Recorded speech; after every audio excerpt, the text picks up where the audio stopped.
I hope screen सभी को visible होगा. So let us start the today's class. Today's class is class number 4 for the functions और ये class number 6 है total.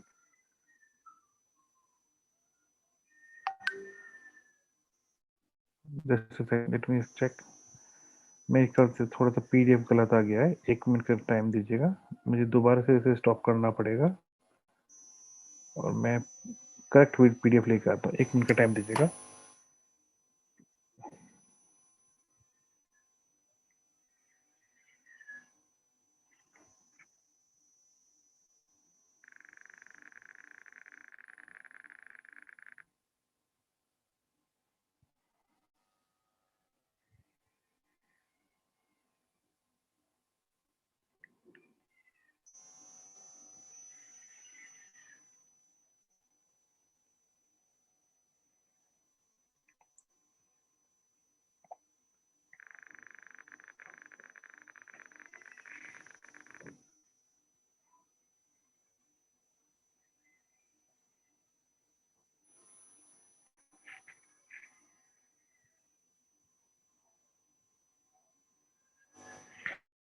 मैं सभी PDF चेक कर रहा हूँ 1 मिनट के लिए. जो मैंने बनाई थी शायद वो कुछ डिफरेंट थी, ये कुछ डिफरेंट आ गई है. 1 मिनट का टाइम दीजिएगा. मैं अपने चेक कर रहा हूँ मेरी PDF गई कहाँ पे.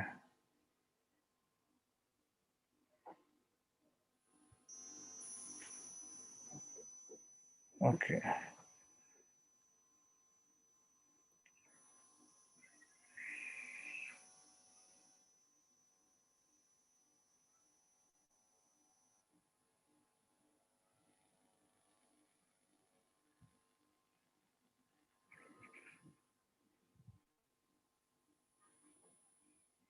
Yes, now I'm ready.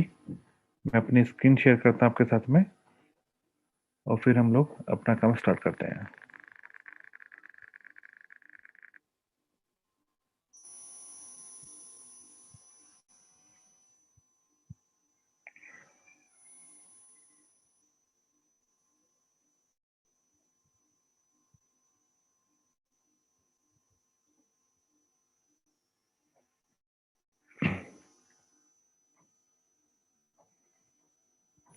I hope screen सभी को विजिबल होगा.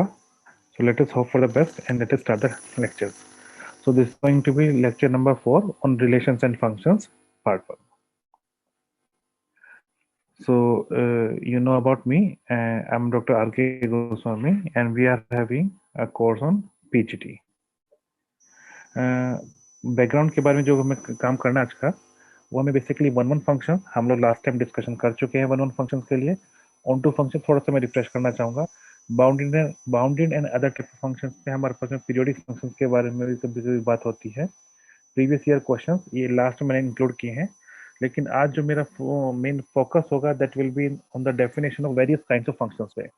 ये मेरा मेन फोकस होगा. और नीचे आप देख सकते हैं ये आपके पास में सिलेबस है. तो इसमें ऑलमोस्ट सभी चीजें हमारे पास में हो गई एक्सेप्ट द बाइनरी ऑपरेशंस. तो उसके बारे में हम लोग नेक्स्ट क्लास में टच करने की कोशिश करेंगे जब हम लोग थोड़ा सा डाउट के बारे में बात करेंगे. आई होप कि यहाँ तक तो किसी को इशू नहीं होगा. हम लोगों ने जितना लास्ट टाइम किया था मैं उससे आगे ले जाने की कोशिश करूंगा after a quick recap. Okay. I have already told you what is a function. हम लोग बात कर चुके हैं फंक्शन क्या होता है. अब हमें बात करनी है वन फंक्शन की टेस्ट की. चेक कीजिएगा, मैं यहाँ पे ज़्यादा चीज़ें एक्सप्लेन नहीं करूँगा. मैं आपको इनका ग्राफिकल वर्जन दिखाने की कोशिश करूँगा और आपको ग्राफिकली कोशिश करना है फंक्शन को आइडेंटिफाई करने का कि ये फंक्शन वन है, ऑन टू है, किस टाइप का फंक्शन है. ठीक है. तो this will be your task. और साथ साथ में इम्पोर्टेंट क्या होता है फंक्शन के लिए, उसका डोमेन एंड रेंज. तो ये आगे की जब मैं फंक्शंस की डेफिनेशन डिफाइन करूंगा आपको ये ऑब्जर्व करना है और आपको ये मुझे बताना है. आई hope you get the point. So function के लिए मैंने वन के लिए क्या बोला था. तो just suppose the function you are having is from the set A to B. From the set A to B, you are having a function. So we say that it is one if and only if fx equals to fy implies that x equals to y only. ये मेरी definition थी functions की। Clear term?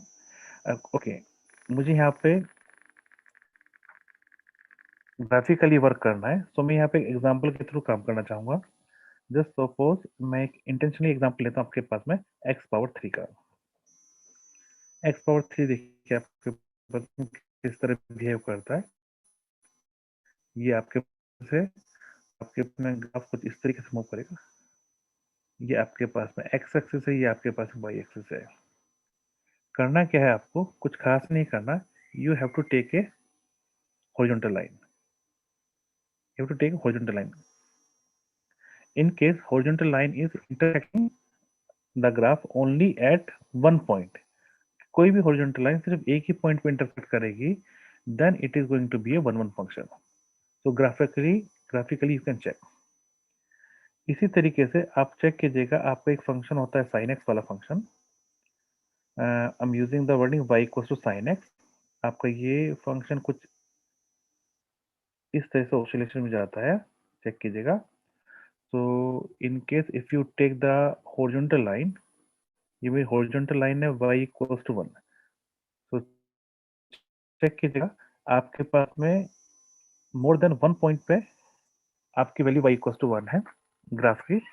तो इस type का function आपके पास में हो गया, इट इज नॉट 1 1। सो आप horizontal line टेस्ट से ये चीज आइडेंटिफाई कर सकते हैं whether it is going to be 1 1 और not. Okay, I hope so ये थोड़ा सा यूजफुल होगा। सेकंड, आप ऑनटो के बारे में बात कीजिए। ऑनटो में मैंने आपको बताया था, इनकेस फंक्शन आपके पास में है फ्रॉम ए टू बी, आप बात करेंगे एफ ए की। एफ ए को मैं बोलता हूँ range, range of F. So in case my range is equals to codomain, then my function F is onto. Okay, example लेके बताइए एक फंक्शन का जो कि ऑन टू हो। दोबारा से मैं कोट करना चाहूँ वही एग्जांपल, माय एक्स पावर 3। और ये एग्जांपल इतना अच्छा है कि दोबारा से उसी तरह से बिहेव करेगा। लेकिन मेरा ऑब्जेक्टिव यहाँ पे क्या है, ग्राफिकली वर्क करना आज का ऑब्जेक्टिव है, क्योंकि डेफिनेशन मैं आपको लास्ट टाइम बता ही चुका हूँ।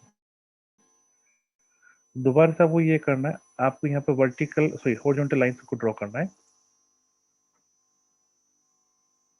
और जितनी हॉरिजॉन्टल लाइंस को आपने ड्रॉ कर सकते हैं या किया है, आपने यहाँ पे देखा है, आपको सिर्फ उनकी वाई की वैल्यू नोट करनी है, सिर्फ वाई की हाइट नोट करनी है। तो चेक कीजिएगा, आप यहाँ देख सकते हैं कि जो वाई की है वो माइनस इन्फिनिटी से इन्फिनिटी के बीच में कोई भी वैल्यू ले लीजिए, कोई भी वैल्यू ले लीजिए आपके पास में, किसी भी वैल्यू के corresponding if you draw the horizontal line, ये आपके पास में जो आपका ग्राफ है, जो आपका कर्व है, जो आपका फंक्शन है, उसे इंटरसेक्ट करती है। And that means to say that इस केस में अगर आप मुझे से पूछेंगे कि इसमें रेंज बताइए, तो मैं रेंज बताऊंगा इसमें माइनस इन्फिनिटी से इन्फिनिटी। कोई भी वैल्यू ले लीजिए आपके पास में, उसके कोरस्पॉन्डिंग मैं दोबारा बता देता हूँ। कोई वैल्यू, जैसे मैंने ये वैल्यू लिया है यहाँ पे, you draw a horizontal line there, the horizontal line must intersect the graph. अगर ये आंसर यस में है, देन ये जो पॉइंट आपके पास में x है, it is going to be the range. आपको एग्जांपल दूसरे दे के बताइए जिसके आपके पास, सॉरी इस फंक्शन के लिए मुझे पूरा आपने डोमेन भी आ रहा है और रेंज भी आपके पास में क्या कोडोमेन भी आ रही है, दोनों चीजें सेम ही है। कोई और एग्जांपल लेके बताओ दोबारा से। वो फंक्शन sin x का कैसा फंक्शन था आपका, ये इस तरह से ऑसिलेट कर रहा था, यही कर रहा था ना। अच्छा, मैक्सिमम वैल्यू क्या कहाँ तक आई थी, maximum value was corresponding to +1, mean कर रहा था दैट वाज -1। सो अगर आप कोई भी हॉरिजॉन्टल लाइन लेंगे within -1 to 1, the horizontal line will certainly intersect the graph। Graph को इंटरसेक्ट करेगी। और अगर इसके बियॉन्ड चलेगी तो कहीं इंटरसेक्ट नहीं करेगी। तो मैं कह रहा था कि वही values on the Y axis को कलेक्ट कीजिए, for which if you can draw sorry if you can draw a horizontal line, the horizontal line must intersect the y-axis, so the so आपने चेक किया कि अगर y की value आप लोग -1 से लेकर 1 के बीच में भी लेंगे, किसी भी वैल्यू के लिए ग्राफ जो है आपके पास में साइन एक्स को इंटरसेक्ट करेगा ही करेगा। तो इस केस में अगर जो फंक्शन मेरे पास में यहाँ पे मैं लेता हूँ, माई फंक्शन इज साइन एक्स, उस केस में आप मेरे से पूछेंगे इसका रेंज बताइए, मैं ग्राफिकली जवाब दूंगा इसका रेंज है -1 से 1 तक। क्लियर? -1 से 1 तक का रेंज है आपके पास में। आई होप यहाँ तक कोई डाउट नहीं होगा किसी का भी। हाँ जी, दीपक जी ने कहा x square is not 1 1 but on 2, बिल्कुल सही जवाब है आपके पास में, it is not 1 1 and on 2। चलिए आगे मूव करते हैं। अब एक कंसेप्ट आता है बाउंडेड फंक्शन का। एक आता है कंसेप्ट बाउंडेड फंक्शन का। बाउंडेड फंक्शन में होता है बाउंडेड अब होता है, बाउंडेड बिलो होता है, और कुछ डिफरेंट डिफरेंट टाइप की टर्म्स होती हैं। डेफिनेशन बता सबसे पहले तो। डेफिनेशन में हम लोग क्या करेंगे, suppose you are having a function f from a to b, we say that we say that the function f is bounded, bdd stands for bounded, if there exists small m, capital M belongs to R such that the value of fx less than equals to आपके पास में m हो, bigger than equals to minus m हो, for all x belongs to a। तो domain की कोई भी value ले लीजिए, उन सभी फंक्शन की value less than equals to m, bigger than equals to minus m होनी चाहिए।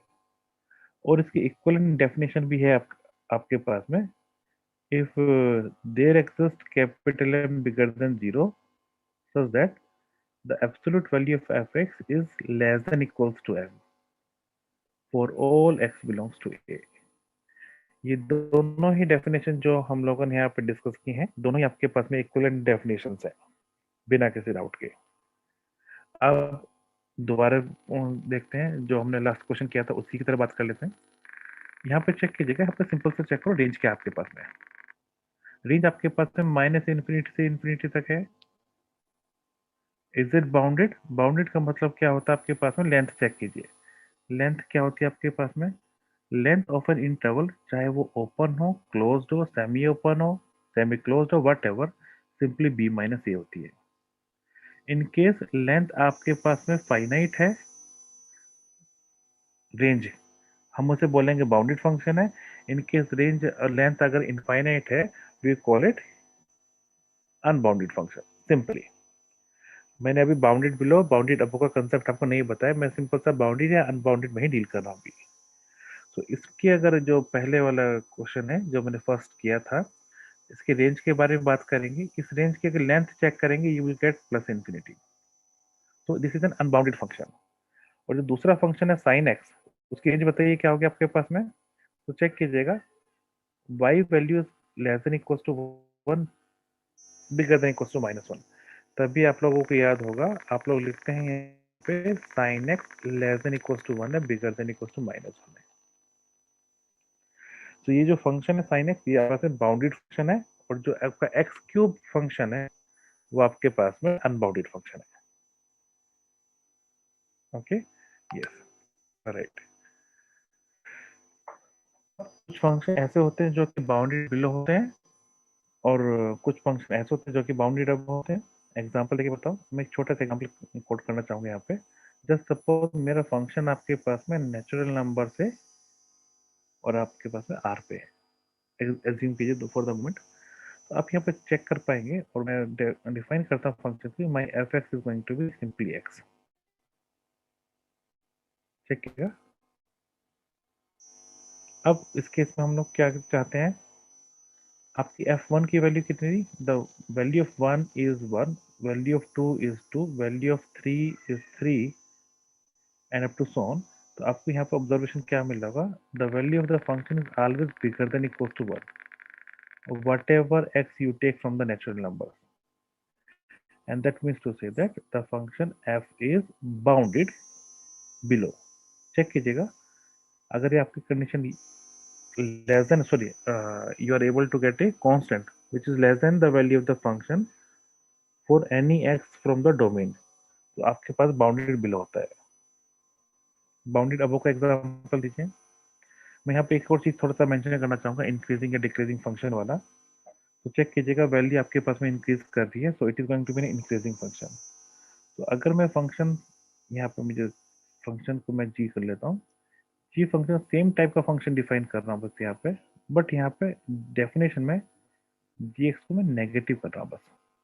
चेक कीजिएगा, एक्स की जगह माइनस एक्स रखा हो तो 1 की वैल्यू -1, 2 की वैल्यू -2, 3 की वैल्यू -3।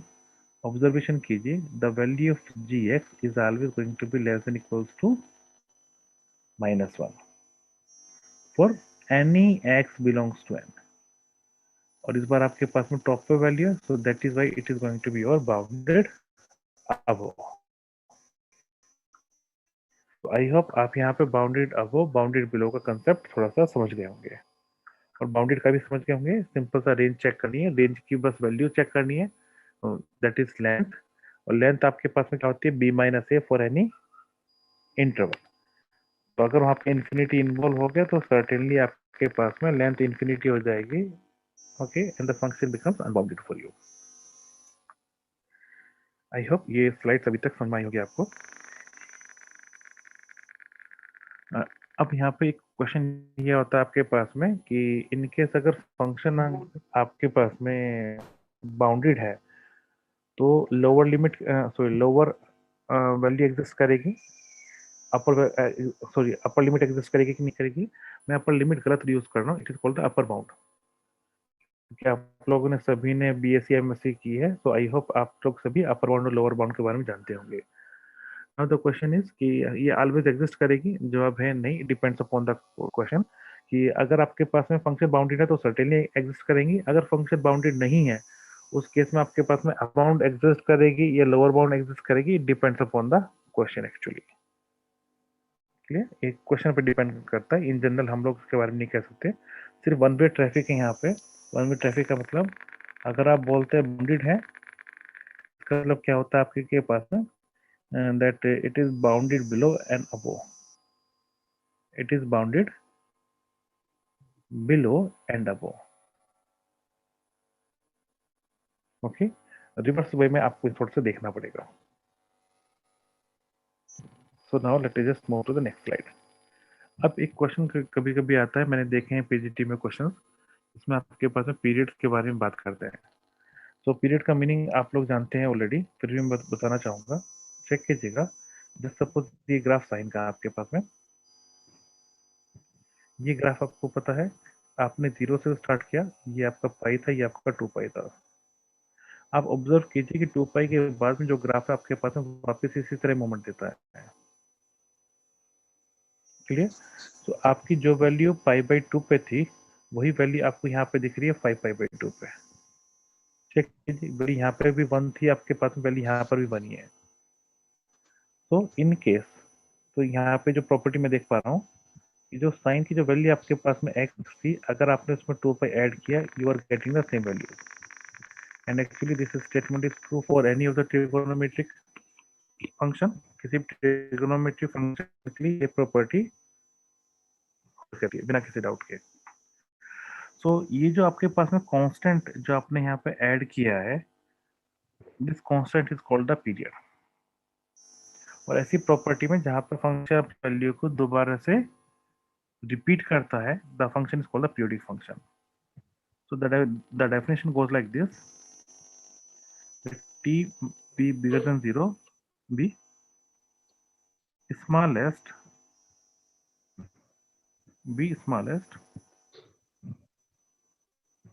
positive integer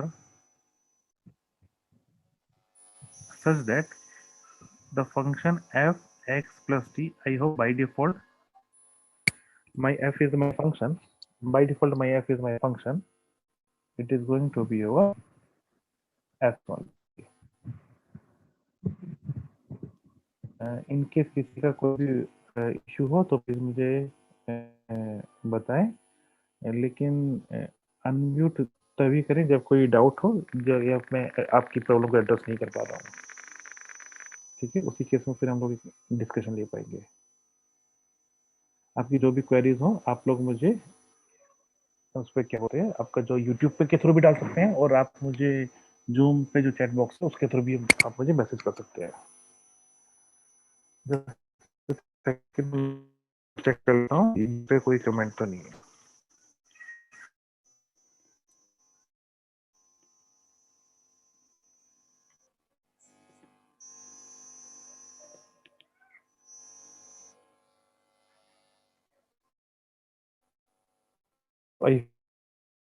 इशू नहीं होगा तो हमने यहाँ so fx plus t is going to be equals to fx for you and for all x जो भी आप लोग यहाँ पे x यूज करना चाहें this type of function called the periodic functions.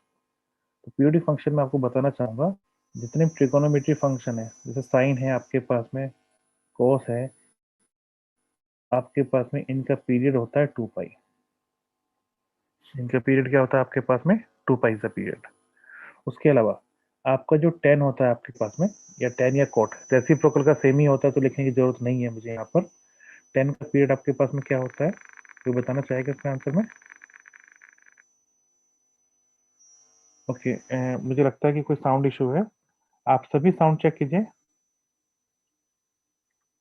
Perfectly okay, दीपक जी का बिल्कुल सही जवाब है, ये पाई होता है आपके पास में। क्वेश्चन थोड़ा सा और ट्विस्ट करते हैं। इन केस मेरा जो फंक्शन है आपके पास में अब ये हो गया आपके पास में 5x, फंक्शन एक्स की जगह हो गया 5x। अब बताइए पीरियड क्या होगा,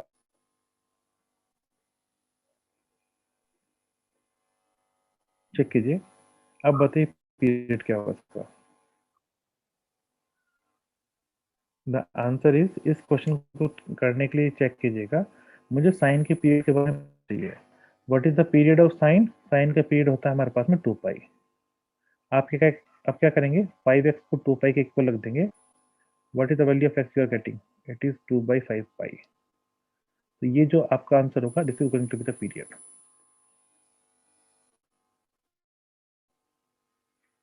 this is going to be the period for you. Perfectly okay. Now बाकी चीजें भी हैं यहाँ पे। अभी तक मैंने आपसे ये बोला कि ट्रिगोनोमेट्रिक फंक्शन पीरियोडिक होते हैं, इसके अलावा पीरियोडिक फंक्शन होते भी हैं और एक्चुअली आप चाहें तो आप क्रिएट भी कर सकते हैं। मैं एक एग्जांपल तो आपको दूंगा लेकिन वो आगे वाली स्लाइड्स पर मैंने रखा हुआ है तो मैं अभी इसके बारे में ज़्यादा डिस्कशन नहीं करूंगा। लेकिन मैं एक चीज़ ऑब्वियसली बताऊंगा, अगर मैं आपसे ये बोलता हूँ कि मैंने आपके पास में एक फंक्शन है साइन 2x और एक मेरा फंक्शन है आपके पास में साइन 3x, मैंने ऐड करना चाहता हूँ बिकॉज दोनों ही पीरियोडिक फंक्शन है तो उनका सम भी पीरियोडिक होगा without any issue, I hope. और अगर सम पीरियोडिक होगा तो क्या कोई मुझे बताना चाहेगा कि इनका पीरियड क्या होगा? मैं आपको हिंट देता हूँ इस केस में, हिंट के लिए चेक कीजिएगा, कुछ खास नहीं करना, आपको इन पीरियड का एलसीएम लेना पड़ा। तो दूसरा वो T1 ले लीजिए, दूसरे का ले लीजिए T2, दोनों का एलसीएम लीजिए, वट एवर द आंसर। तो आपके पास में 2x की वैल्यू 2 पाई होगी। रीजन मैंने बताया कि साइन का पीरियड 2 पाई होता है, पहला फंक्शन साइन 2x है तो x की वैल्यू होगी pi. From the second one आपके पास में है 3 पाई है, माफ कीजिएगा it is pi by 2 pi only, 3 तो लेफ्ट साइड पे आपके पास में, एंड दैट मीन्स x की वैल्यू होगी 2 पाई बाई 3। तो it is left as an exercise कि इनका एलसीएम क्या होगा। मुझे नहीं लगता कि ये कोई बड़ा टास्क है आपके पास में। Okay, I hope it should be clear to all. 2 pi तो उसमें बाई डिफॉल्ट होगा, ट्राई करो कि 2 पाई से नीचे भी कुछ मिल जाए। ठीक है, 2 पाई से नीचे, वैसे आप लोग का जवाब मेरे ख्याल से सही है क्योंकि 2 पाई से नीचे मिलने वाला कुछ है नहीं इसमें, ये बात राइट। चलिए आगे की स्लाइड्स पे बात करते हैं हम लोग पॉलिनोमियल फंक्शंस की। मैं आगे कुछ स्पेसिफिक पॉलिनोमियल्स के बारे में बात करूंगा बट फिलहाल में यहाँ पे क्या आपके पास में, just suppose you have one variable x, you have one variable x. मैं पी एन एक्स के बारे में बात करता हूँ। तो पी एन एक्स आपके पास में होता क्या है, anything of the form a n x to the power n plus a n minus one x exponent n minus one plus dot dot dot up to a one x to the power one plus a naught, where the coefficient of the highest degree term is not zero. So anything in this format you will call it a polynomial function. तो आप लोग इससे मुझसे बेहतर जानते हैं n equal to अगर 1 use करते हैं, basically what is this n is called the degree. In case n equal to 1 है तो आप इसे लीनियर बोलते हैं, n इक्वल टू 2 पे हम क्वाड्रेटिक बोलते हैं, n इक्वल टू 3 पे आपके पास में क्यूबिक बोलते हैं हम लोग, n इक्वल टू 4 पे हम लोग बाई क्वाड्रेटिक बोलते हैं,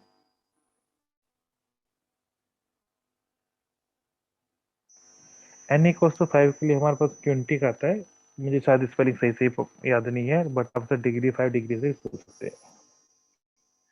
और इसके साथ में मैं एक और चीज आपसे बताना चाहूंगा, एक स्टेटमेंट होता है उसे बोलते हैं fundamental theorem of algebra. Fundamental theorem of algebra, what it says that if your fx equals to 0 आना चाहिए था basically, then the polynomial has 1 0 in तो सेट ऑफ कॉम्प्लेक्स नंबर्स में से कम से पॉइंट ऐसा होगा जिस फंक्शन गोइंग टू बी 0। तो ये फंडामेंटल थ्योरम ऑफ अलजेब्रा है। हम लोग क्या ऑब्जर्व करते हैं, whatever number of roots including real and complex, all are going to be equal to the degree of the polynomial। तो अगर आपको ये पता होगा तो आप ध्यान से देखेंगे, अगर मैं बात करता हूँ x square plus 1 equal to 0 की, आपको पता है इसके दो रूट्स होंगे, कौन कौन से रूट्स होते हैं, प्लस माइनस आयोटा, इसके अलावा तो और कोई रूट नहीं होता है ना आपके पास में। मुझे एक बार साउंड चेक कीजिए, साउंड मेरे ख्याल से सभी को क्लियर आ रही है कि नहीं आ रही है। अगर साउंड क्लियर नहीं आ रही है दैट मीन्स कोई टेक्निकल है, फिर तो शायद हो सकता है इंटरनेट। चेक कीजिए प्लीज। दीपक जी को क्लियर है, दैट मीन्स है कि कुछ इशू हो। मैं अपना एक बार इंटरनेट कनेक्शन चेक कर लेता हूँ, अगर कोई इशू ना हो तो। अगर अभी क्लियर आ रही है so we can leave it, कि हम लोग बाद में चेक कर लेंगे। जब भी आपको थोड़ा सा या कुछ मिस हो जाए आप प्लीज मुझे बताइए, मैं उसका रीड करूंगा। तो मैं आपको बता रहा था, अगर आपके पास में क्वाड्रेटिक इक्वेशन है, you are going to have 2 roots, cubic है you are going to have 3 roots, quadratic है आपके पास में 4 रूट्स मिलने वाले हैं, and up to so on. Clear? क्योंकि हम लोग अभी फंक्शंस के बारे में बात कर रहे हैं।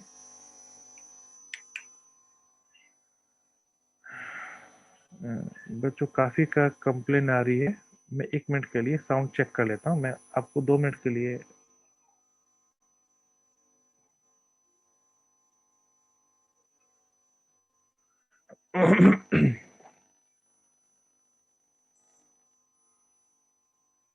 जैसे तक मैं अपना इंटरनेट कनेक्शन चेक कर रहा हूँ एक बार के लिए।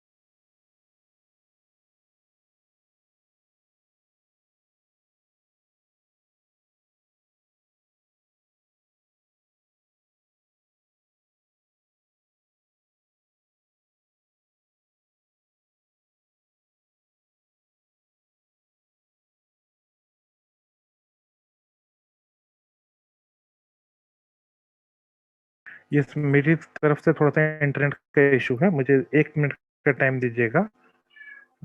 मैं बस इसे अपना वाईफाई चेंज कर लेता था।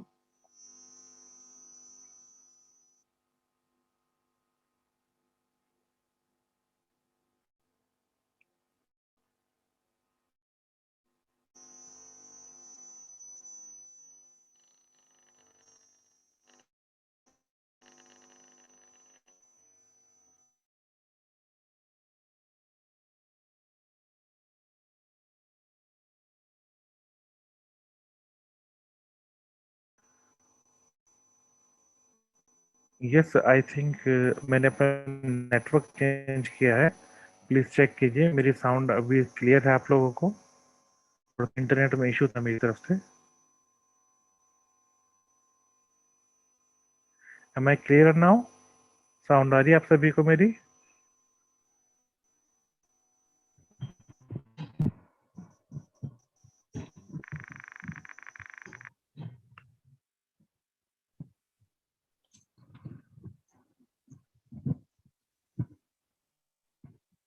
Yes, thank you very much.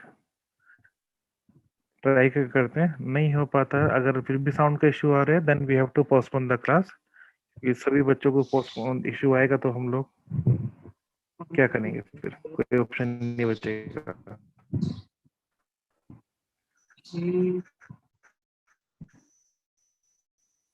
Yes, ये थोड़ा सा इशू है। प्लीज म्यूट योर सेल्फ अगर कुछ इश्यूज ना हो, अगर कुछ पूछना ना हो। चलिए हम लोग आगे बढ़ते हैं। मेरे ख्याल से please mute all. Not clear.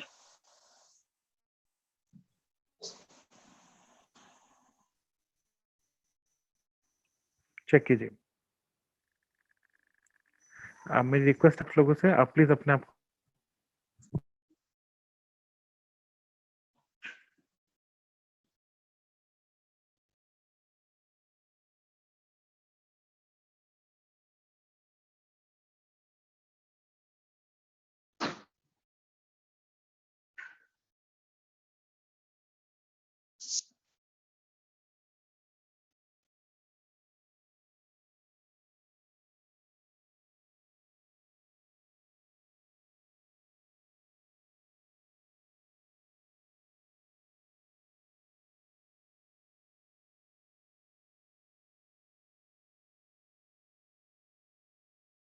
आज थोड़ा सा कनेक्टिविटी इशू शायद मेरी तरफ से, मैं इसके लिए माफी चाहूंगा। कुछ चीजें मेरे कंट्रोल में शायद नहीं है।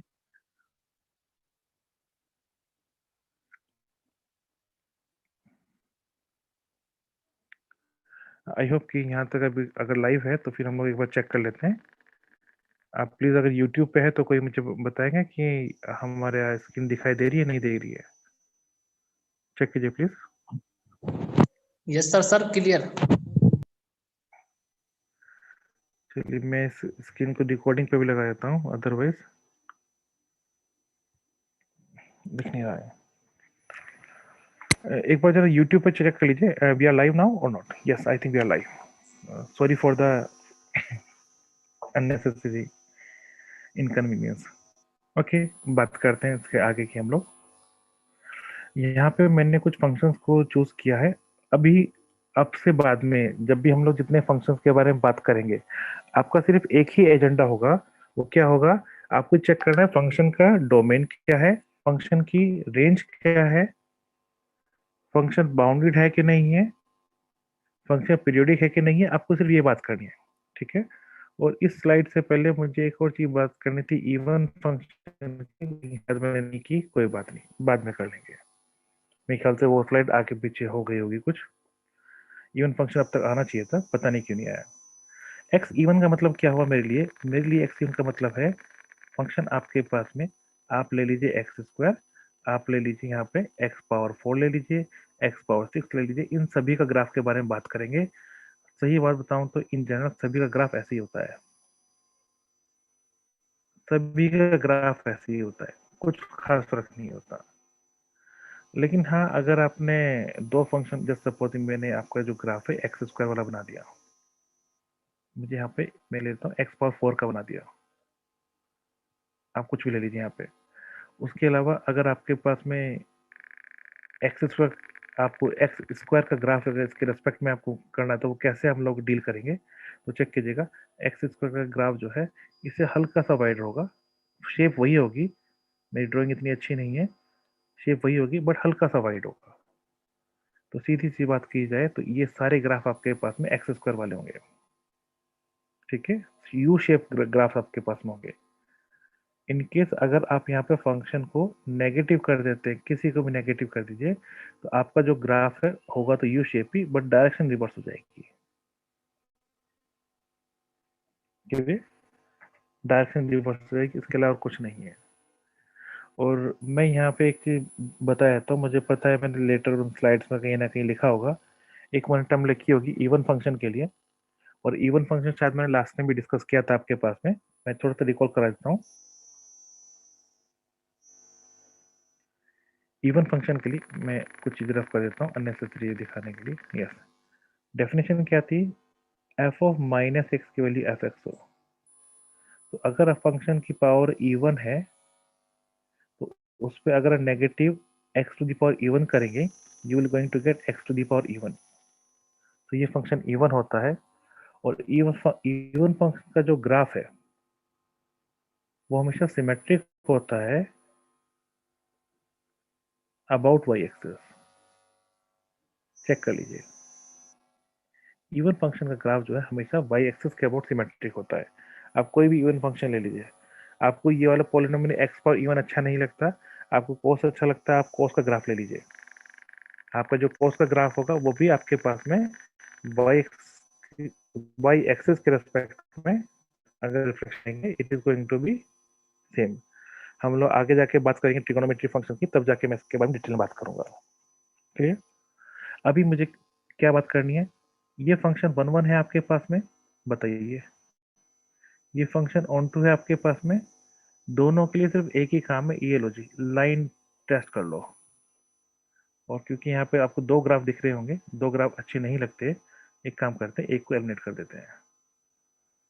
कोई से भी कंसिडर कर लीजिए, एक्स पावर 4 अच्छा लगता है उसे कंसिडर कर लीजिए, स्क्वायर अच्छा लगता है वो उसे कंसिडर कीजिए।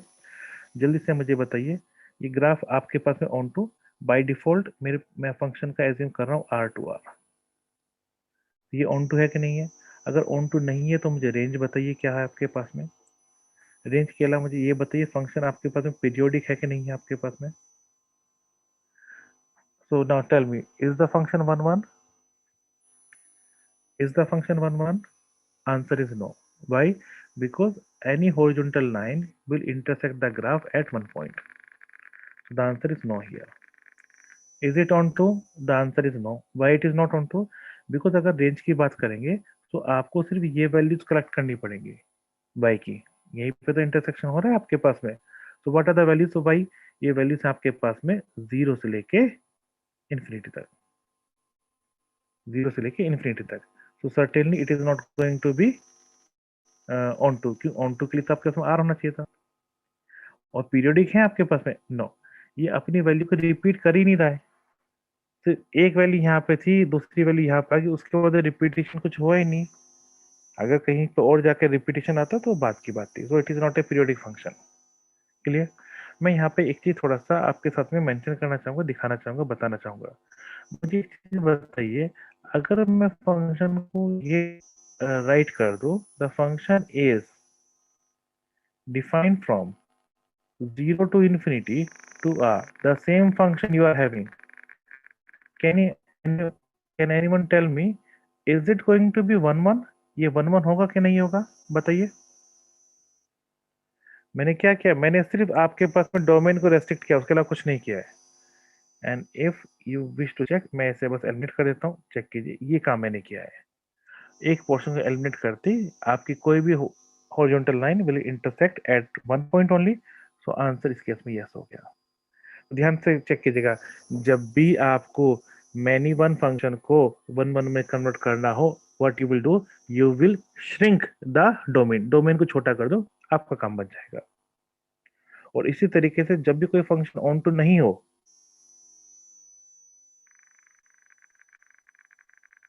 और जब भी कोई फंक्शन आपके पास में ऑन टू नहीं हो, तो हम लोग क्या करते हैं उस केस में, आपका जो कोडोमेन उसे श्रिंक कर देते हैं अप टू द रेंज, वो फंक्शन ऑन टू हो जाता है। क्लियर? ये छोटी छोटी बेसिक चीजें हैं। ऑड के बारे में बात करते हैं। ऑड का मतलब क्या हुआ मेरे लिए, आप एक्स, चलो पहले एक्स भी ले लेते हैं, एक्स भी ऑड ही आपके पास में, x3 x power 5 and up to so on. इनका ग्राफ एक तरीके से होता है, ये थोड़ा सा स्लाइटली डिफरेंट है।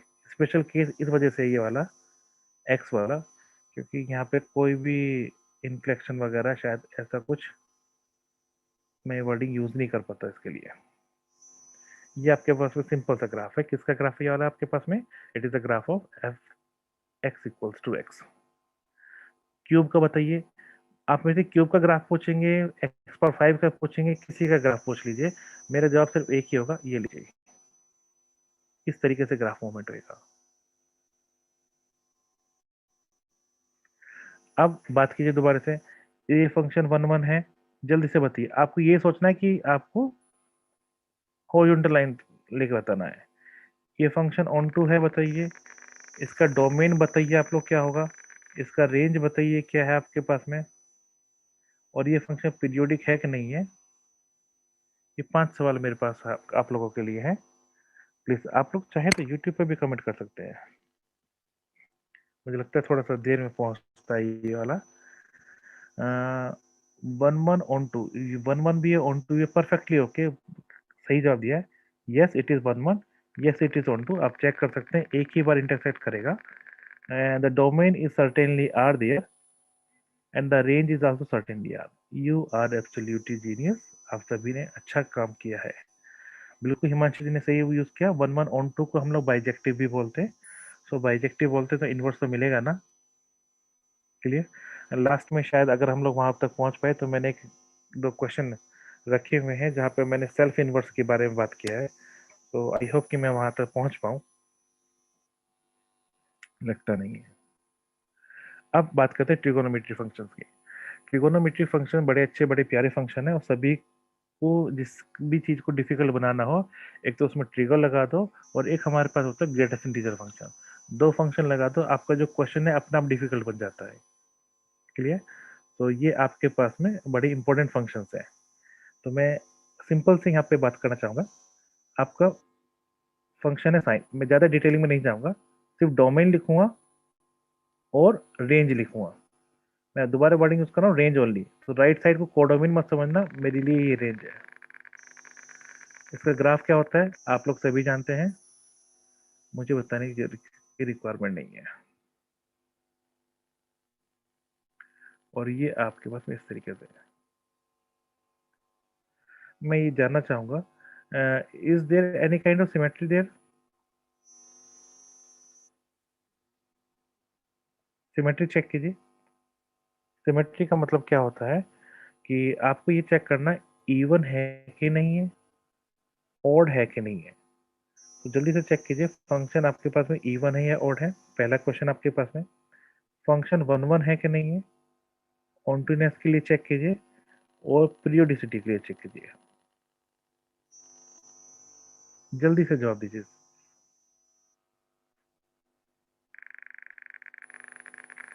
It is not 1 1, Deepak ji बिल्कुल सही जवाब है।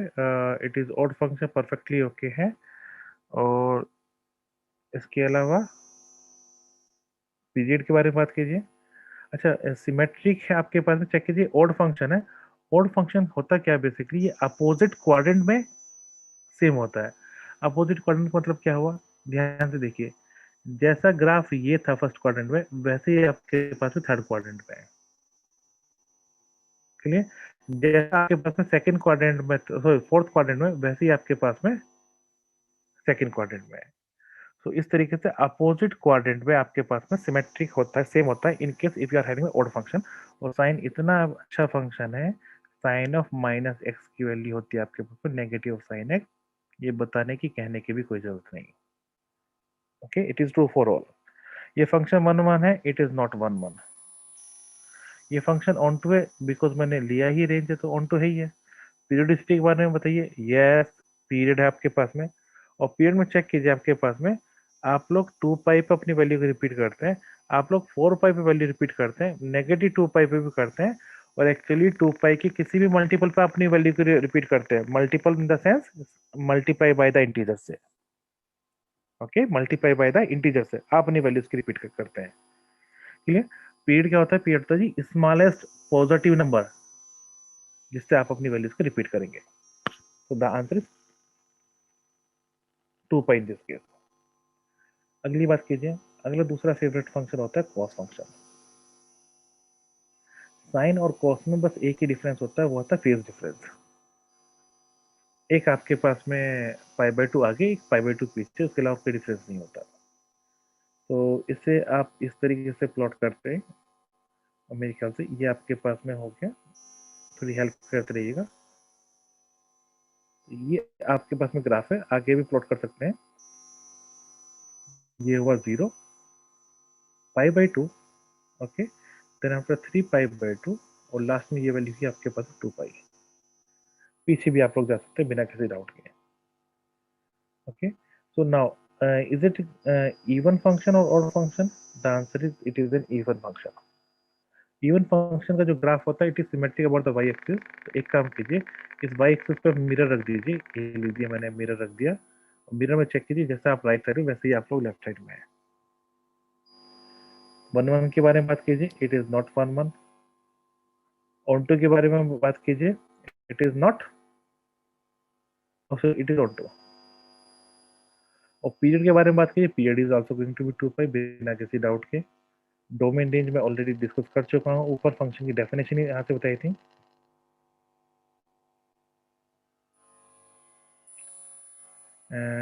दीपक जी, ये जो फंक्शन है आपके पास में, इनका जो ग्राफ है ये आगे यूज होगा। तो आपके पास जितनी चीजें वो अभी तो 12th के बेसिस पे ही हैं मेरे ख्याल से। तो ठीक है, मेरी सिंपल से एक रिवीजन है, क्योंकि अगर किसी भी स्टैंडर्ड टेक्स्ट की मैं बात करूंगा तो वहाँ पे इन सब का यूज होगा। प्लीज, आई होप आप लोग समझ रहे होंगे। हम लोग कोशिश कर रहे हैं कि जितनी बेसिक चीजें हैं सभी को साथ में रखें और उसके बाद में हम लोग इनके क्वेश्चंस आपको बताएं ताकि कुछ इशू ना हो। Okay, thank you very much. मैं थोड़ा सा कभी कभी कंफ्यूज हो जाता हूँ। चलिए, अब इवन ऑड फंक्शन में आपको पहले डिस्कस कर चुका हूँ, मैंने इसे लास्ट टाइम भी बताया था। इवन ऑड के लिए मैं एक चीज रिपीट करना चाहूँगा। जस्ट सपोज एक फंक्शन आपके पास में एफ है, एक फंक्शन आपके पास में जी है। मुझे नहीं पता ऑड इवन क्या होते हैं। मैं इवन फंक्शन को मैं पॉजिटिव से रिप्रेजेंट करता हूँ, ऑड को मैं नेगेटिव से रिप्रेजेंट करता हूँ। मेरा ऑब्जेक्टिव है कि इनका मैंने प्रोडक्ट किया तो क्या मिलेगा। तो चेक कीजिएगा, जब भी आप लोग इवन फंक्शन की इवन फंक्शन से प्रोडक्ट करेंगे इवन मिलता है, इवन की ओड से प्रोडक्ट करेंगे बीच में कुछ नहीं है तो प्रोडक्ट है बाय डिफॉल्ट, तो आपका ओड आएगा। और ओड की ओड से करेंगे तो आपके पास में इवन फंक्शन आता है। तो अगर आपसे ये बात करें कि मेरा जो साइन एक्स फंक्शन था ये ओड था, इसका स्क्वायर कर दो, स्क्वायर होता क्या है? साइन का साइन से, ओड फंक्शन की मल्टीप्लाई ओड फंक्शन से, क्या मिलेगा? ये इवन फंक्शन देगा। तो इनकेस अगर मैं दो फंक्शन को देता हूँ, आप इनका प्रोडक्ट करके चेक कर सकते हैं कौन सा फंक्शन इवन कौन सा ओड है। और मैं दोबारा बताता हूँ यहाँ पे, इवन फंक्शन का जो ग्राफ होता है it is symmetric about the, sorry, it is symmetric about the Y axis. तो whatever you are having on the first and the fourth quadrant, same graph आपके पास में second and correspondingly third quadrant में होगा। और odd function का graph जो है basically it is same in the sense reflexive property के हिसाब से। The reflection is basically in the third quadrant and sorry in the opposite quadrant.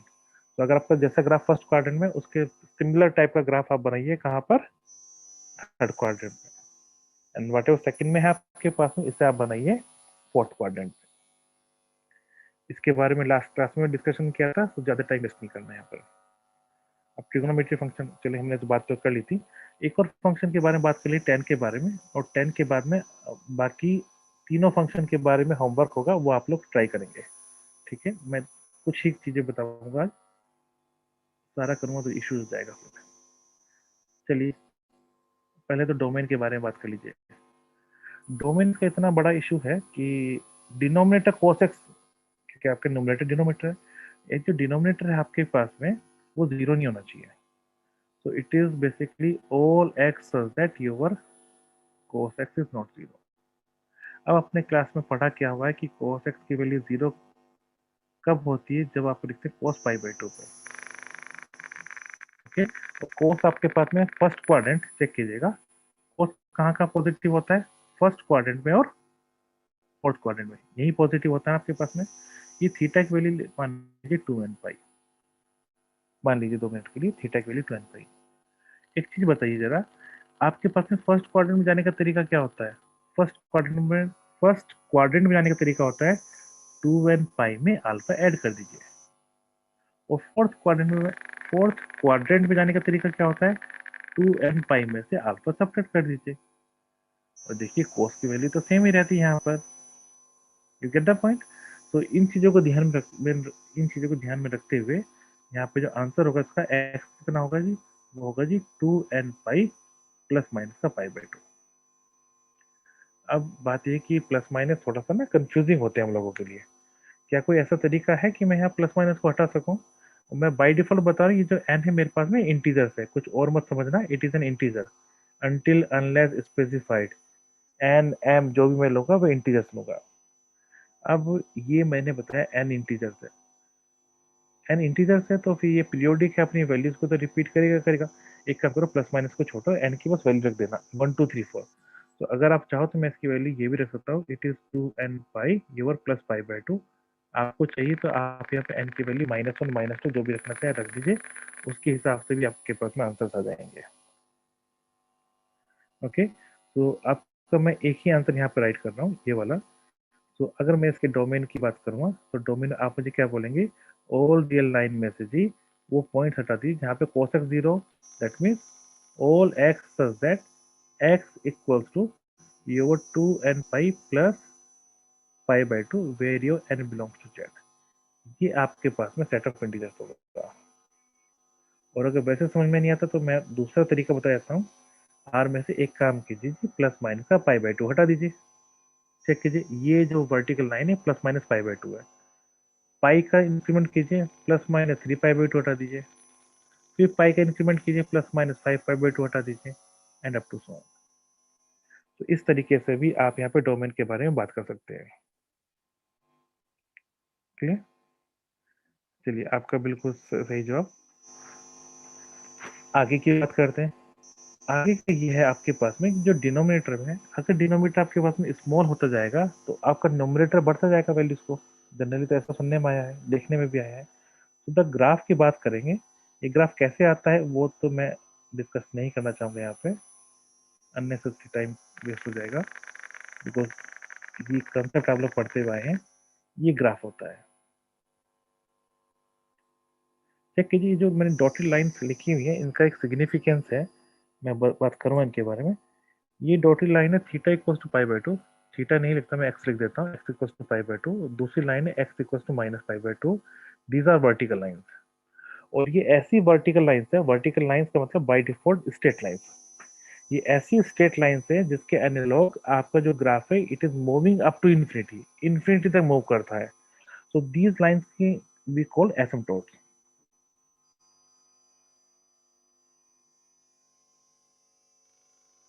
एसिम्पटोट्स बोलते हैं हम लोग। एसिम्पटोट्स क्या होते हैं? Basically asymptotes are nothing but straight line along which the curve moves up to infinity, or a branch of a curve moves branch of a curve moves along the straight line up to infinity. So these are asymptotes there. तो उनके बारे में जैसे हम लोग calculus पढ़ेंगे, क्योंकि वहाँ पर लिमिट में आपका हॉरिजॉन्टल एसिम्पटोट, वर्टिकल एसिम्पटोट, ऑब्लिक एसिम्पटोट्स, तो इसके बारे में थोड़ा सा डिस्कशन होगा। तो मैं जस्ट यहाँ पे एक आइडिया दे रहा हूँ आपको। क्लियर? बात कीजिए इसकी पीरियोडिसिटी की। पीरियड क्या होता है इसका सबको पता है, 10 आपके पास में फर्स्ट क्वाड्रेंट में पॉजिटिव, थर्ड क्वाड्रेंट में पॉजिटिव। फर्स्ट से थर्ड तक पहुंचने में कितना एंगल लगा? पाई एंगल लगा। So the period is going to be pi simply. दोबारा से इसमें पाई ऐड कर दीजिए, आप दोबारा से फर्स्ट क्वाड्रेंट में पहुंच जाएंगे and you are done.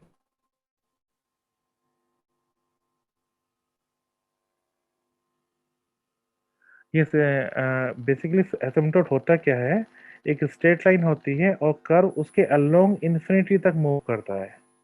That line straight line is called asymptote. Curve नहीं, स्ट्रेट जो लाइन होती है, लाइन को हम लोग एसिम्पटोट बोलते हैं। So this was the question from Deepak ji. I hope कि आंसर थोड़ा सा समझ में आया होगा। चलिए आगे कहानी करते हैं। मैंने यहाँ पे सेक, कोसेक और क्या बोलते हैं, कॉट, कॉट की बात नहीं की। मैं सिर्फ एक चीज हिंट देता हूँ आपके पास में, that my sine x equals to 0 implies that my x equals to n pi where my n belongs to z। आपको ये हिंट सफिशिएंट है in order to discuss the domain range okay, and periodicity शायद उसकी requirement नहीं पड़ेगी, क्योंकि जो आपके पास में इनकी पीरियोडिसिटी है वही आपके पास में दूसरों की होगी, बिकॉज रेसिप्रोकल तो है, और है ही क्या आपके पास में चेंजेस है। तो this will be required for the domain there, किसका, कॉसेक का, और आपके पास में टेन का, सो कॉट का। So rest is the homework for you. Okay, मैं छोड़ रहा हूँ उसे। अब बात करते हैं इंपॉर्टेंट फंक्शन, एक्सपोनेंशियल फंक्शंस की। ये भी एक टाइप के फंक्शंस हैं। तो हमने क्या क्या किया, पोलिनोमियल किया, हमने ट्रिगोनोमेट्री किया, अब आया एक्सपोनेंशियल फंक्शंस पे। होते क्या है जी, बात करते हैं। एक फंक्शन है आपके पास में जहाँ पे बेस कांस्टेंट है, पावर में आपके पास में एक्स है, बेस कांस्टेंट, और आपके पावर को बोलते हैं एक्सपोनेंट। ओके, तो एक्सपोनेंट इज अ वेरिएबल। इस टाइप का कोई भी फंक्शन ले लीजिए, that is called exponential function. Example के लिए आपने 2 टू द पावर एक्स देखा होगा, आपने 3 टू द पावर एक्स देखा होगा, अच्छी बात है, आपने 8 टू द पावर एक्स भी देखा होगा, सबसे ज्यादा तो बल्कि यही देखा है। ये बेसिकली नेचुरल फंक्शन होता है। नेचुरली एक्सपोनेंशियल फंक्शन हम लोग यूज करते हैं। ई की वैल्यू, ई इज इरेशनल, उसके लिए 2.71 समथिंग समथिंग होती है। Irrationality is important there. ये हम लोगों ने डिस्कशन किया यहाँ तक का। आगे की बात करो, इसका जो डोमेन होता है, डोमेन के लिए ग्राफ देखते हैं पहले। तो इसका जो ग्राफ अगर आप देखेंगे, the graph goes like this. तो जैसे कि मैंने लास्ट स्लाइड्स पे बोला था, this is the line. X axis की कौन सी लाइन होती है, x axis is the line y equals to 0। There is a branch of the curve that moves along that straight line. ऐसे मूव करेगी ना आपके पास में, ये टच करने की कोशिश करेगी but it will never touch, लेकिन हाँ इसके अलोंग जरूर मूव करेगी। So this is an asymptote there, इसे बोलते हैं हॉरिजॉन्टल एसिम्पटोट।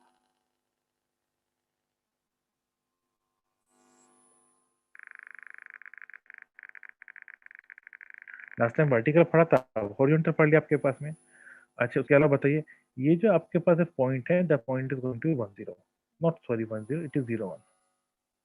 तो तभी आपको ये पता होगा कि a टू द पावर 0 को हम लोग 1 लिखते हैं, द रीजन इज दिस। ठीक है, इसकी वजह से हम लोग इसे 0 लिखते हैं। चलिए इसके आगे की बताइए। नाउ फंक्शन का डोमेन रेंज के बारे में बात करते हैं। The domain is R, it is defined for all real numbers. Okay, range बताइए। रेंज के लिए चेक कीजिएगा, आप कोई भी लाइन यहाँ पे ले लीजिए, इसका मतलब अबो द एक्स एक्सिस ले लीजिए, it will certainly intersect the graph. और अगर ऐसी सिचुएशन आ जाती है, that means to say that आपके पास में जो रेंज है, मुझे लगता है कि 0 टू इन्फिनिटी है, not including 0, reason being y equals to 0 is an asymptote. अगर एसिम्पटोट है तो ग्राफ कभी भी एसिम्पटोट को टच नहीं करता, ग्राफ कभी भी आपके पास में एसिम्पटोट को टच नहीं करता। so that is why you are having 0 to infinity। Okay, ये मैंने आपके पास में डोमेन बताया, मैं सीधे सीधा रेंज की बात कर रहा हूँ यहाँ पे। ओके, कोडोमेन की मैंने कोई बातचीत नहीं की यहाँ पे।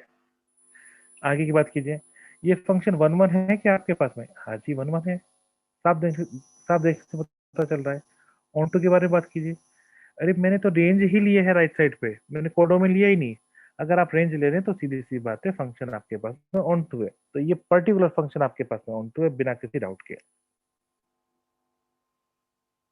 उसके होता अलावा बताइए, पीरियड क्या होता है इसका, अजी ये पीरियडिक नहीं होता है, it is not periodic.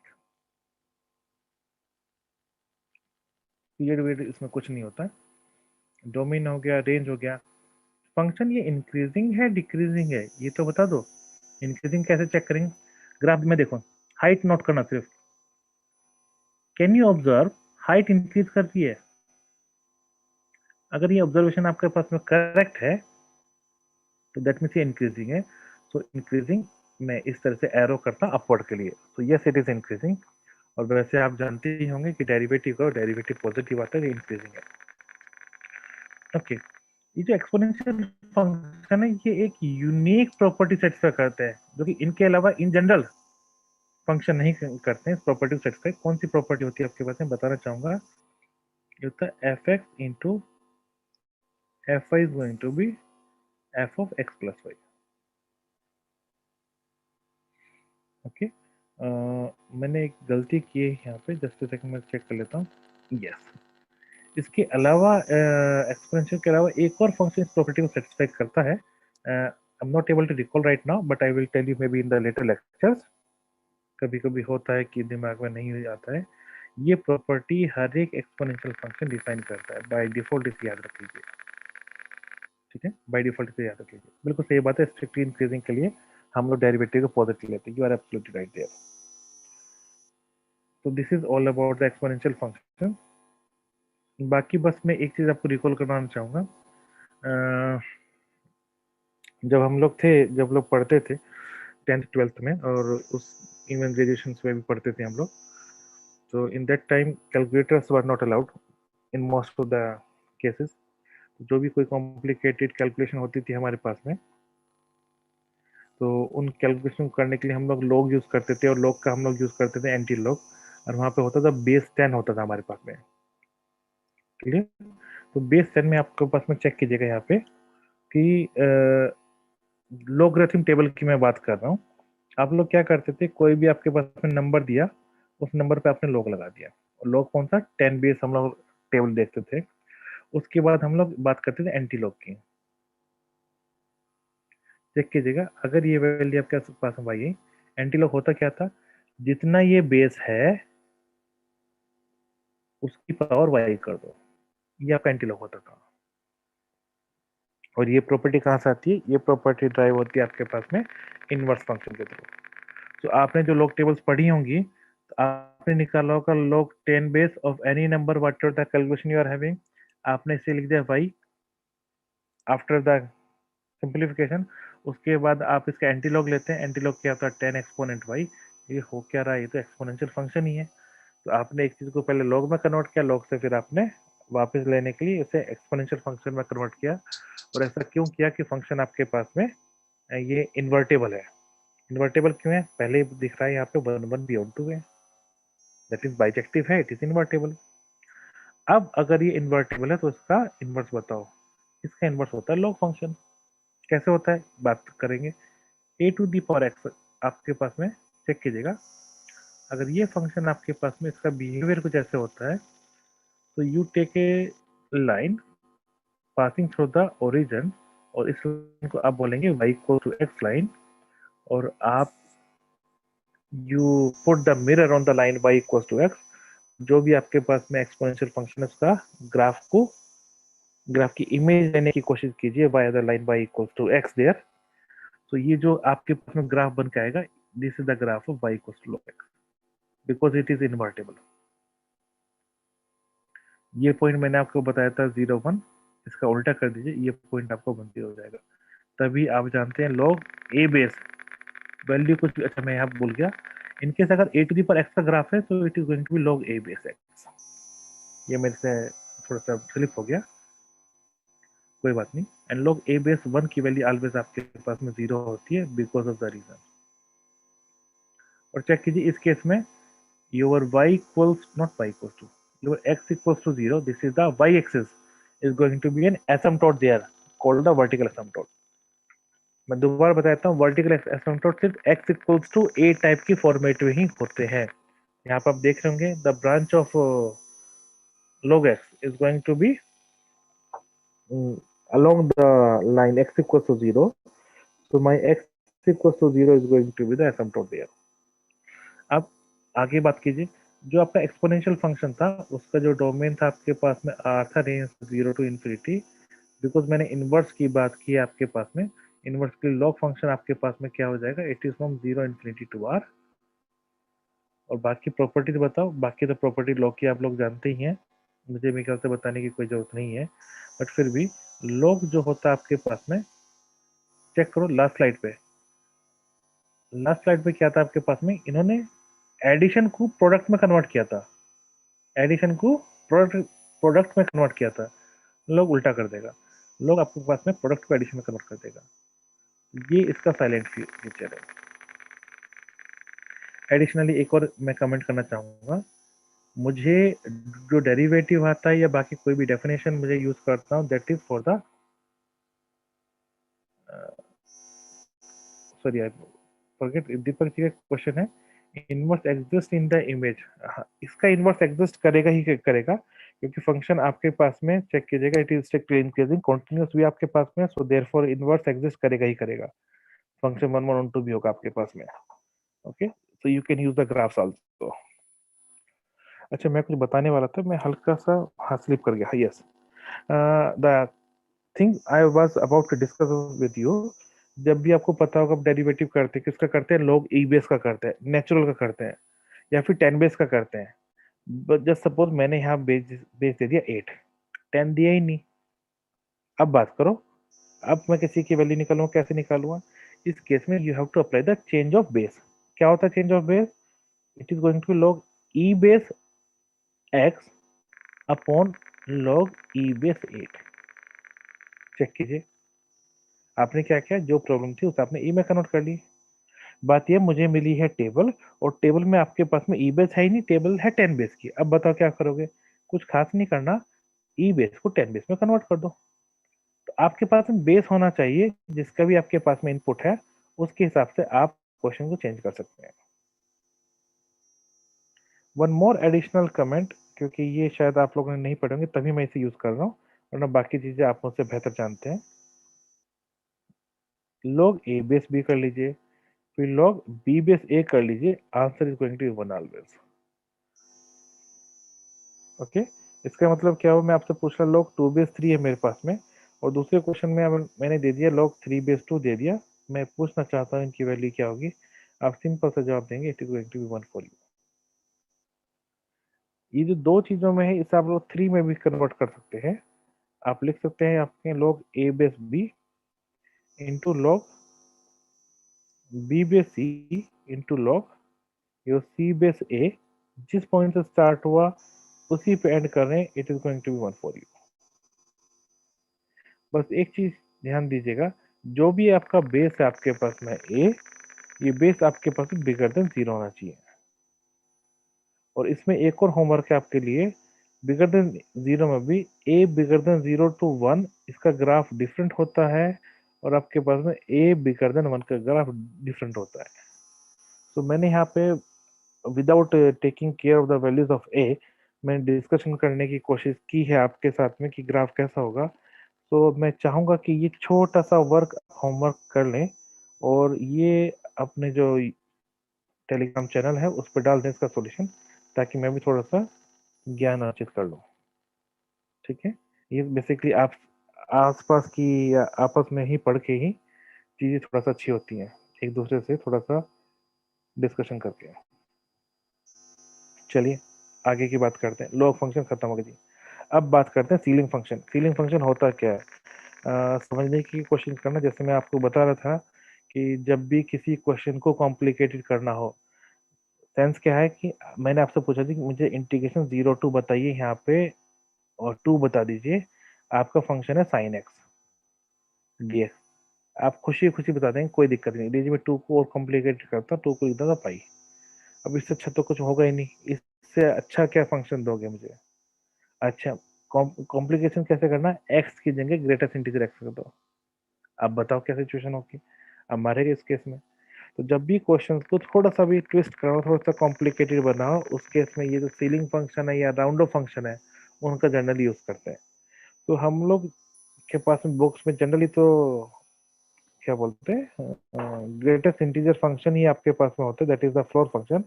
But फिर भी सीलिंग होता क्या है बात करता हूँ। In case x is a real number, so there must exist some integer n such that the value of x is less than equal to n, and मैं यहाँ पे n plus 1 लिख देता हूँ, चलिए नहीं n ही ठीक है, bigger than equal to n minus 1। Check कीजिए, नॉट इक्वल टू, कोई भी नंबर ले लीजिए आप, उसके साइड में उससे नेक्स्ट इंटीजर, उससे प्रीवियस इंटीजर हमेशा फाइंड कर सकते हैं। मैंने भी वही किया, आपके पास में कुछ खास नहीं किया यहाँ तक का। तो सीलिंग फंक्शन अगर फॉरेन राइटर की बुक में चेक करेंगे, इसका नोटेशन ऐसा होता है, यहाँ पे नीचे क्लोज नहीं करते हैं, ये कहता है कि आपके पास में जो भी नेक्स्ट वैल्यू है उसे राइट कर दीजिए। It is going to be 6 for you. So no, मैं क्या बोल दिया, it is going to be n for you. Example लीजिए, x की वैल्यू बिगर देन -1 है, लेस देन इक्वल टू 0 है, बताइए क्या होगा? Answer is what ever on the right hand side.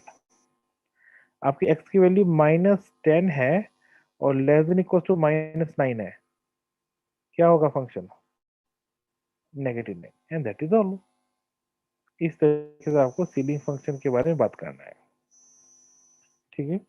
अब डेसिमल रिप्रेजेंटेशन के बारे में भी बात कर लेते हैं। यहाँ पे समझने की कोशिश कीजिएगा, इन केस अगर आपका x जो है वो बिलोंग करता है इंटरवल, चेक कीजिएगा, ओपन 0 क्लोज 1 से, तो सीधी सी बात है x less than equal to 1 है, बिगर देन 0 है। और अभी जो आर्गुमेंट पढ़ा हमने उसके हिसाब से आपके पास में ग्रेटेस्ट इंटीजर की वैल्यू क्या मिलेगी आपके पास में? माफ करना, मैंने कुछ गलती किया ना, राइट वाला होता है, यस, मैंने ग्रेटेस्ट इंटीजर की बात की है काम में।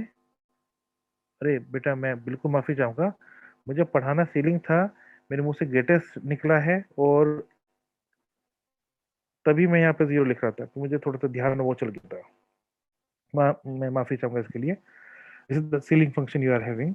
और सीलिंग फंक्शन का जो ग्राफ होता है ये बेसिकली स्टेयर्स टाइप का होता है, ठीक है। ये स्टेयर टाइप का ग्राफ होता है आपके पास में, 0 के बाद में फंक्शन 1, इस तरीके से ग्राफ आपका मूव करता है, स्टेप फंक्शन टाइप आपके पास में ग्राफ होता है, क्लियर। तो इसका जो अच्छा सा ग्राफ बना के इसे एनालाइज कीजिएगा, आई होप आप कुछ अच्छा इसमें कर पाएंगे। ये मेरा फेवरेट फंक्शन है, कॉम्प्लिकेशन में सबसे ज्यादा इसी का रोल होता है आपके पास में। कहता है कि आपके पास में, and the definition is in case your x is bigger than equals to n, less than n plus 1। तो चेक कीजिए, सीलिंग में आपके पास में राइट साइड में क्लोज था, लेफ्ट साइड में ओपन था, और यहाँ पे आपके पास में ग्रेटेस्ट इंटीजर में आपका लेफ्ट साइड पे क्लोज है, राइट साइड पे ओपन है। आई होप कोई फंबल नहीं किया होगा नेगेटिव पॉजिटिव में। मैं बस एक चीज जानना चाहूंगा कि मैं कोशिश कर रहा हूँ कि थोड़ा सा फास्ट इन चीजों को कवर अप करूँ ताकि कुछ क्वेश्चंस हो पाए। इज इट ओके या स्पीड थोड़ा स्लो करनी चाहिए?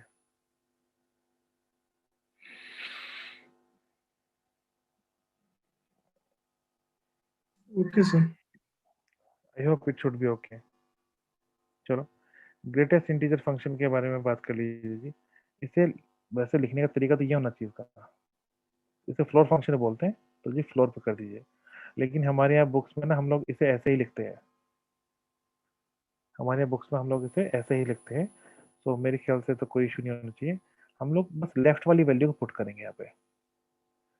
तो अगर आपने कहा एक्स की value bigger than equal to 0 less than 1 है, मेरे लिए ग्रेटेस्ट इंटीजर की वैल्यू हो जाएगी आपके पास में 0। तो चेक कीजिए, ये आपके पास में 0, राइट इंक्लूड नहीं होता यहाँ पे। अगर मैंने आपसे बात किया कि x की value bigger than equal to 1 less than 2 है, आप मुझे क्या देंगे? 1। तो चेक कीजिए, 1 आपके पास में यहाँ पे जाएगा। इसी तरीके से x bigger than equals to 2 है, लेस देन 3 है, तो आपकी वैल्यू क्या होगी? 2। 2 का ग्राफ स्टेप्स के तरीके से माइनस पे जाओ, बिगर देन इक्वल टू कितना है जी आपके पास में? -1 लेस देन 0 है, तो ये आपके पास में ये ग्राफ होगा। तो अगर इस टाइप का जो ग्राफ अगर आपने देखा हो, ये आपके पास में एक्सेस हो जाएगा। So this graph is actually represented by the greatest integer function. Okay, so let us just talk about the next if we can do. हाँ, एक बड़ा इंपॉर्टेंट है बेटा, मैंने आपसे बात किया था एक पीरियोडिक फंक्शन की, और पीरियोडिक फंक्शन में मैंने आपसे बोला था कि ये ट्रिगोनोमेट्री फंक्शन तो होते ही होते हैं, इसके अलावा या तो फंक्शन फ्रैक्शन फंक्शन है, फ्रैक्शनल पार्ट वाला, और उसके अलावा कोई और फंक्शन जो कि हो सकता है उसे आपको डिफाइन करना पड़ेगा। ये फ्रैक्शनल पार्ट होता क्या है, बात करते हैं। मैंने आपसे कहा कि मेरा जो x है, basically I should use the darker pen, मेरा जो x है ये आपके पास में लाई कर रहा है 0 से लेके 1 के बीच में। मान लीजिए आपने क्या बोला कि बिल्कुल लाई कर रहा है, तो ग्रेटेस्ट इंटीजर की वैल्यू 0 होगी। मैंने आपसे क्या पूछा, एक काम करो, मेरा x में से ये जो ग्रेटेस्ट इंटीजर वैल्यू ये हटा दो, इसे बोलते हैं fx, denoted by with in the curly bracket. इस फंक्शन को आप बोलते हैं फ्रैक्शनल पार्ट, इस फंक्शन को आप बोलते हैं फ्रैक्शनल पार्ट बोलते हैं।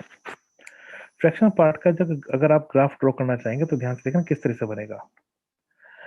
एग्जांपल लेके बता रहा हूँ आपके पास में, जस्ट सपोज में इसी इंटरवल के लिए x की वैल्यू 0 है तो फ्रैक्शनल पार्ट ऑफ 0 क्या होगा, 0 होगा। अगर x की वैल्यू आपने 1/2 कर दी,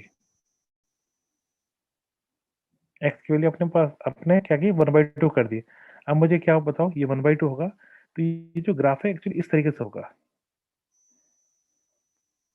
ये 0 हुआ, ये 1 हुआ, ये 2 हुआ, तो चेक कीजिएगा ये इस टाइप से ग्राफ बनेगा हमेशा, and up to so on. और पीछे भी आपका जो ग्राफ है कुछ इस तरीके से बनेगा। मेरी ड्राइंग इतनी अच्छी नहीं है but still if you can understand. तो आप चेक करेंगे आपकी जो वैल्यूज है रिपीट हो रही है, रिपीट कहाँ हो रही है, आफ्टर सर्टेन इंटरवल। चेक करो कौन सा इंटरवल है, लेंथ 1 के बाद में कोई भी वैल्यू ले लो वो रिपीट ही हो रही है मेरे लिए।